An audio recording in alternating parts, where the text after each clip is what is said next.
views expressed on this program are not necessarily those of WTJX, its board, staff, or underwriters. You are listening to Ability Radio.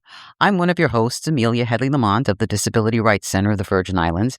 And today we are meeting with or having a conversation with one of our colleagues in the struggle for civil rights for persons with disabilities. Her name is Monique Bute, and she's the director of the Center for Independent Living. Good day. How are you? Good day. I'm doing good.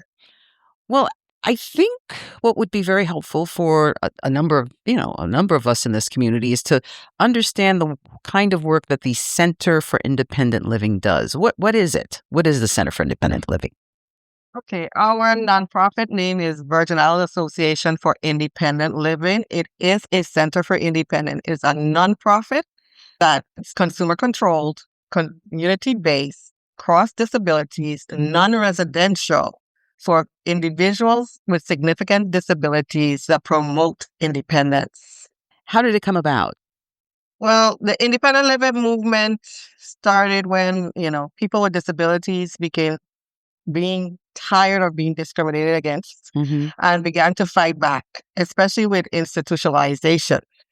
Most in the 1940s, and so people were placed in institutions when they had a disability because they don't know what to do with them. So the movement started and stems from fundamental principle that people with disabilities are entitled to the same civil rights, options, and control over choices in their own lives with people without disabilities. And, that was inspired by the civil rights movement and the women's rights movements in the 1960s and 70s. Ed Roberts is like the father of independent living, was instrumental in the movement as well. He contracted polio when he was in his teens and fought to have equal access to education and founded the first Center for Independent Living in Berkeley, California in 1972.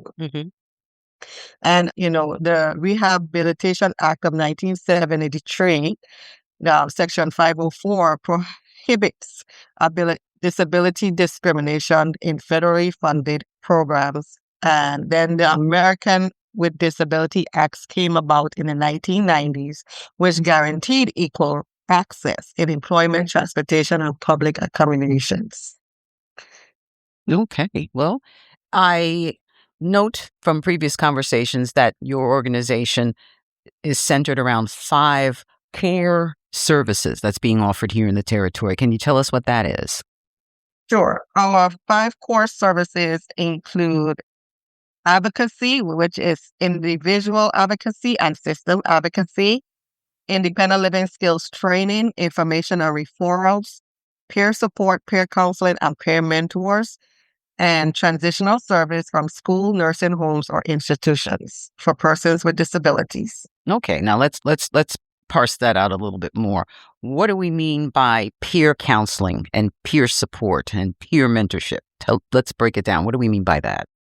Peer counseling, peer support, it's all people with similar disabilities helping navigate and assisting persons with the same disability or similar disabilities to be more effective in their skills.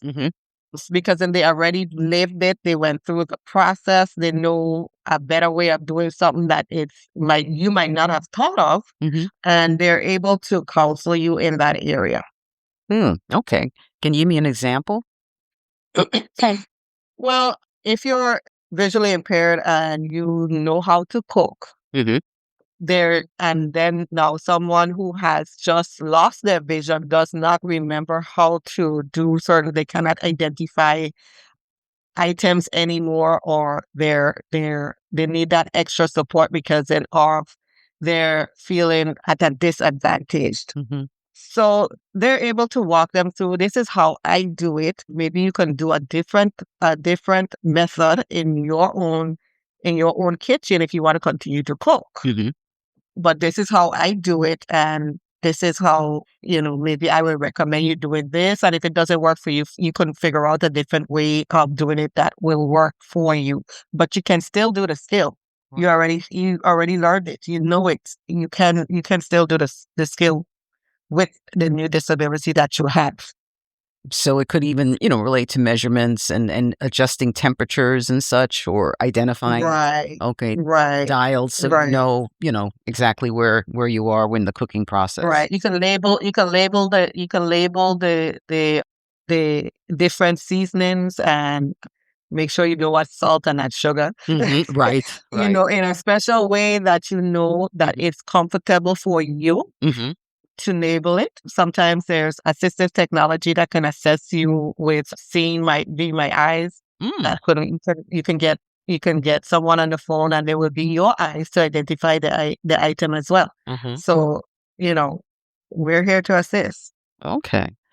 Another service you mentioned is transitional service. Can you tell us a little bit more about that? Well, transitional services it's different services. There's those who need independent living skills training. They're coming out of high school. They don't know how to navigate, or, it does include all 5 core services, but it's transitional. Mm-hmm. So they might be coming out of school. They don't know how to operate in the world because they've been in school. Like everybody else, there's a period that they need to figure out where life is. Mm-hmm. And with persons with disability, might take a different direction, and it might be a little more challenging to navigate. That's where we come in and help you in making sure that you have all the skills that you need to navigate the world as a person with a disability. And that's for a nursing home. You might be in a nursing home because then you may have lost function somewhere along the line. But now that you're back on your feet, you're able to go back into your home or into a community-based apartment or situation, that you are able to learn the skills to get you back, even if you need to learn how to budget, to do budgeting and everything else like that. Mm-hmm. So that might be one of your skills that you need to learn, how to budget your money, how to handle your finances, or how to clean your home, mm-hmm. Or even to move around your home. Those are where we're in transitioning from, and making sure that you have that mechanism in place, mm-hmm. so that you don't feel lost when you move. Right. We've seen over the years, certainly at the Disability Rights Center, parents who are, custodians for their children, and sadly, quite often, it's very difficult for the adult parents to let go of their now grown adult, child, for lack of a better word. And the difficulty is when, the parent is no longer able to provide, basic services for that child. Where does this now adult, how does that individual manifest their skills, right? Living skills. Right. How does...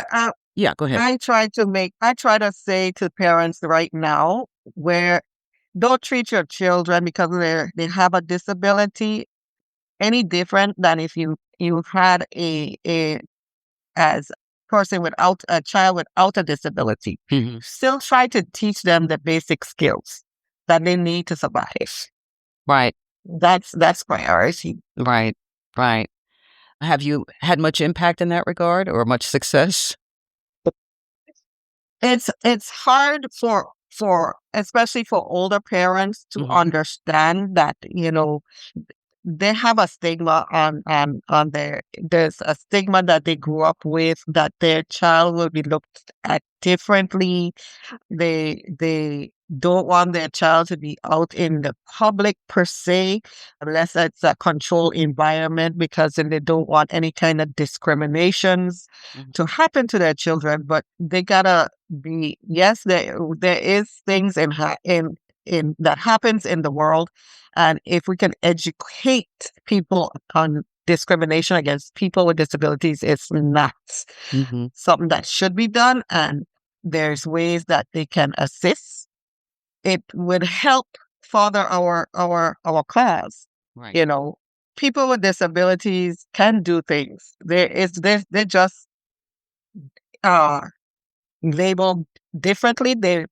We have people in all different kind of disability, but they can still do things, and it's based on their ability, not what you think they can do. Right. So we just need to make sure that people know that their children can still do things, and don't hide them out. That's the old way of living, and to get you into that they have their rights as well, and to making sure that they can operate within the community as best as they can.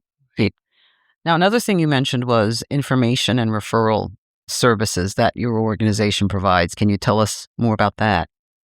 Well, we try to get all the nonprofits, the local governments, if we can get the housing communities where we can get their applications, their procedures on how to do things, so that we can, when you call us for the information, that we can readily give you this information, whether it's an application or their procedures, what their procedures for this agency is, and how to go about navigating the different agencies and what services, depending on what services the individual needs. Okay, so you're I guess, a gatekeeper of information as well, right? For the community. Right. All right. For Tell the us about community. you also mentioned advocacy services, and you gave some pretty good examples as to what that means. With respect, for example, with medication. Tell us what the advocacy component is of your work. Well, advocacy could be making sure that the laws are in place, that, people with disabilities have the equal access rights there.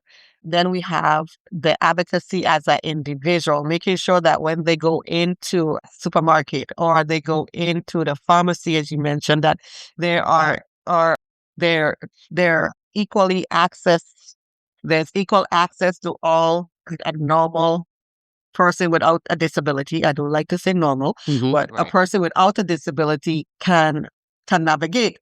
So if that means that they have to call in advance, well, I'm a person who's visually impaired, I need coming into the store to shop.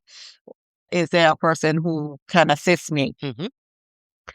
That's an accommodation that the stores them should be able to provide for the consumers in an everyday setting. Right. The same thing with the pharmacies. There, you can go into the pharmacies, and there's a way that the pharmacy can give you medication with a script, with a certain machine that reads the script for you and tells you the medication is to be taken in the morning or in the afternoon. There's certain equipment that should be available at each pharmacy, or there is a way that the pharmacist can give you your medication and explain to you how that this is to be taken.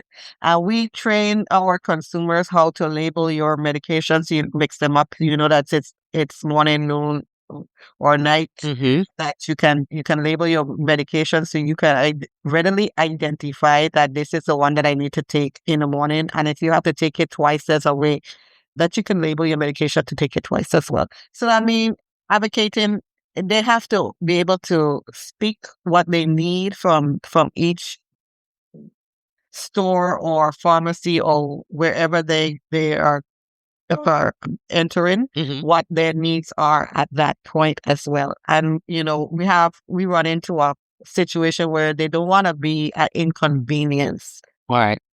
And I said, no, it's not an inconvenience. It's your right to ask or request these services at the customer service counter as you go in, or at the pharmacy as well. That's right. They wouldn't be in business if it wasn't for, consumers purchasing their goods. So, Right. About how many people does the organization serve? Right now, we're at 177. Right now, we would like to see more people with disabilities to come out and use our services. but we're at 177 on our regular. Okay. And is there a fee for the service? There is no fee for the services. We try to make sure that the services that we provide are free of charge, not a paid fee, unless it's a specific area that's outside our current funding source, then that would be a fee for service. Okay. Give us some examples in which there would be a fee for service situation. We do transportation services for our consumers that's not program related. Those where they go to, say they go to the shop, go to the store, or go to the bank. Those are outside. That's outside of our core services. That's a fee for service. Okay. There's other things like if they would like to purchase a cane, that's a fee for service, because actually it's not a fee for service, that's a service. They have to pay for the equipment that they need. Right now, we don't have any that we can give free. Those that we could give free, we already have extended those. They're rentals that they can rent wheelchairs and walkers. If I have any available, we can also donate. If I have anything available that I can donate, I can donate it. But other than that, that's our services that we have for fees. Okay. Tell us where you're located. On St. Thomas, we're located number 8 Ram Anna's Retreat. That's right across from the Eastern Lumber in Tutu. Entrance. You'll see our sign. It's posted. We're the first house on the left as you enter that roadway.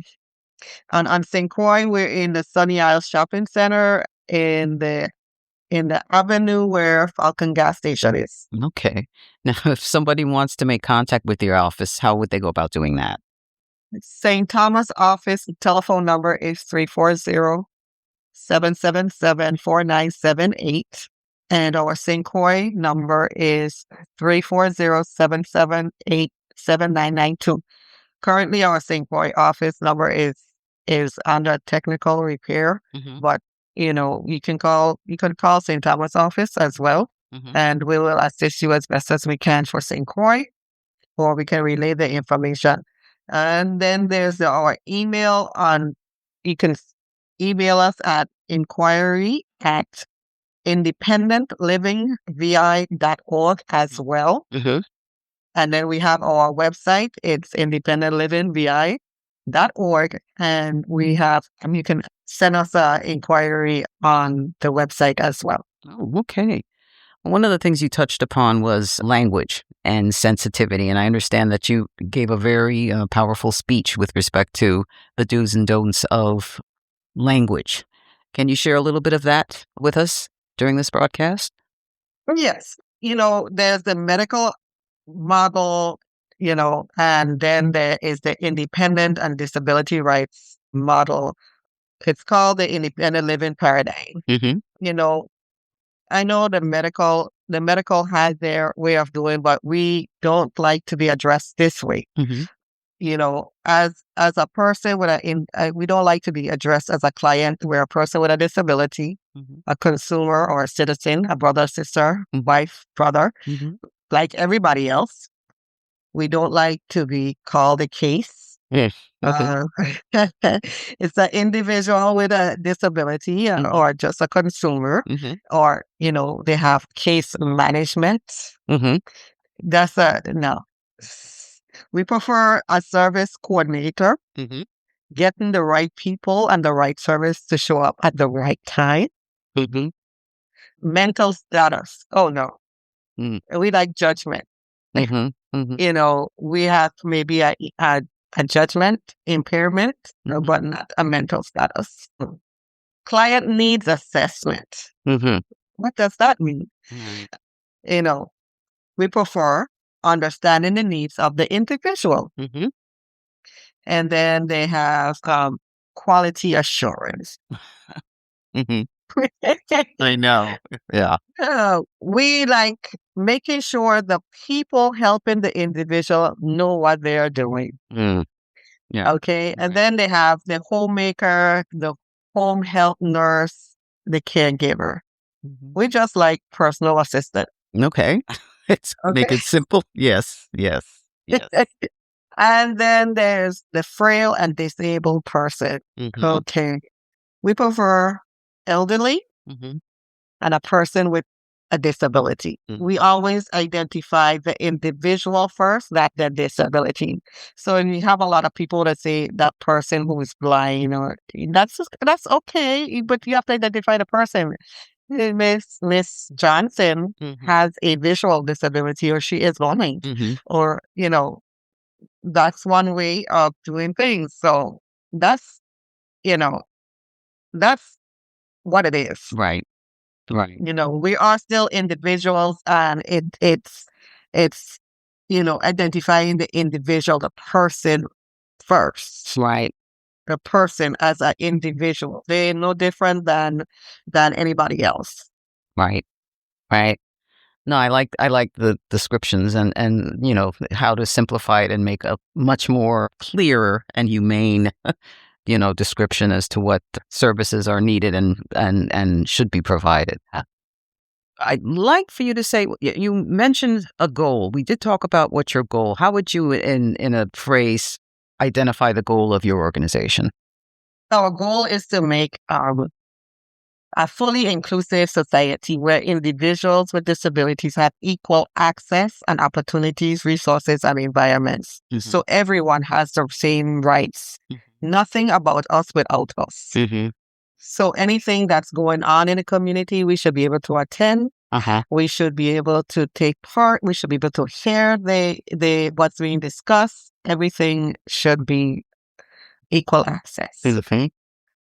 And another thing I remember you had mentioned in previous conversations is just to strengthen the independence of people, correct? Right. Everybody has a limitation. Whether you have, and I know you have people that have disabilities in your family, whether it's your cousin, your friend, your mother, your father, someone in your family has a disability of some kind, whether it's a learning disability, a physical disability where you can see, a hearing disability, they have a disability. And being able to defend them correctly and teaching them how to defend themselves is where we would like to see more movement in, and this is where the independent living movement, tries to get you to embrace social, these social barriers that we have. We want to knock them down. All right. We're all for that. We're all for that. So what kinds of activities do you have coming up that you can share with us? Well, beginning January, we're doing our MASH, which is Mutual Aid Self-Help, every Wednesday, both on St. Thomas and St. Croix. So on St. Croix is going to be the first and the third Wednesday, and on St. Thomas is going to be on the second and the fourth Wednesday of each month, where we invite the public, if those who with disability who would like to know more about the center, or we have guest speakers, we have more information on what's going on within what's going on in Social Security and what's happening with people with certain benefits and stuff. We bring forth, people can discuss what their challenges are, and it's an open forum where they can discuss things that they see that they have issues within the community that we can discuss and find solutions, and where solutions aren't available, that we can go to our representatives, whether it's the senators, the government of the Virgin Islands, each agency, and see where we can fix these shortfalls. Right. Today's guest is Monique Bute. She is the director of the Center for Independent Living. Can you share again how we can get in touch with your organization? Sure. You can give us a call in St. Thomas, it's 340-777-4978. And on our address here on St. Thomas is number 8 Ram Anna's Retreat, across the street from East End Lumber. And you can find us on St. Croix at Sci Farm Shopping Center. Their number is 340-778-7992. All right. And just as a recap, training is offered, correct? Training services. Training services is offered. We do individual training and we do group training. It depends on the individuals, because some individuals will prefer a one-on-one. Some would prefer a group training. They're okay with a group training, but it's based on the individual's preference. And do you need volunteers? Oh, yeah. I would love some volunteers, especially persons who has some knowledge of budgeting, of maybe even just assisting in helping with identifying spices or just everyday thing, how to make a sandwich, to just assist in just being a support. Maybe volunteer to go with someone to the bank as a guide as well. That sounds good. Folks, I want to thank you for joining us today. Our guest today was Monique Bute, Director of the Center for Independent Living. Thank you, Ms. Bute. Everyone, have a great day. The views expressed on this program are not necessarily those of WTJX, its board, staff, or